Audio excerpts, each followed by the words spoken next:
Reserve bank of India ने 2000 के note को लेकर बड़ा फैसला लिया है। 2000 रुपए के नोट अब नहीं चलेंगे।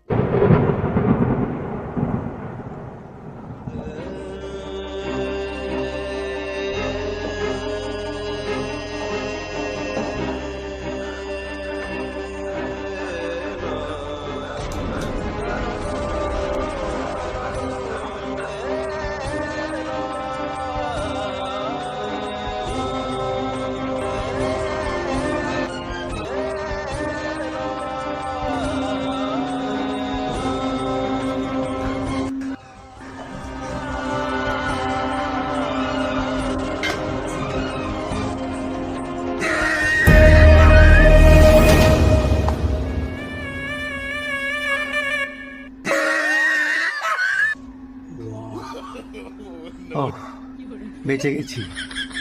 আমার কাছে তো সব 500 টাকার নোট, 2000 টাকার নোট একটাও নেই।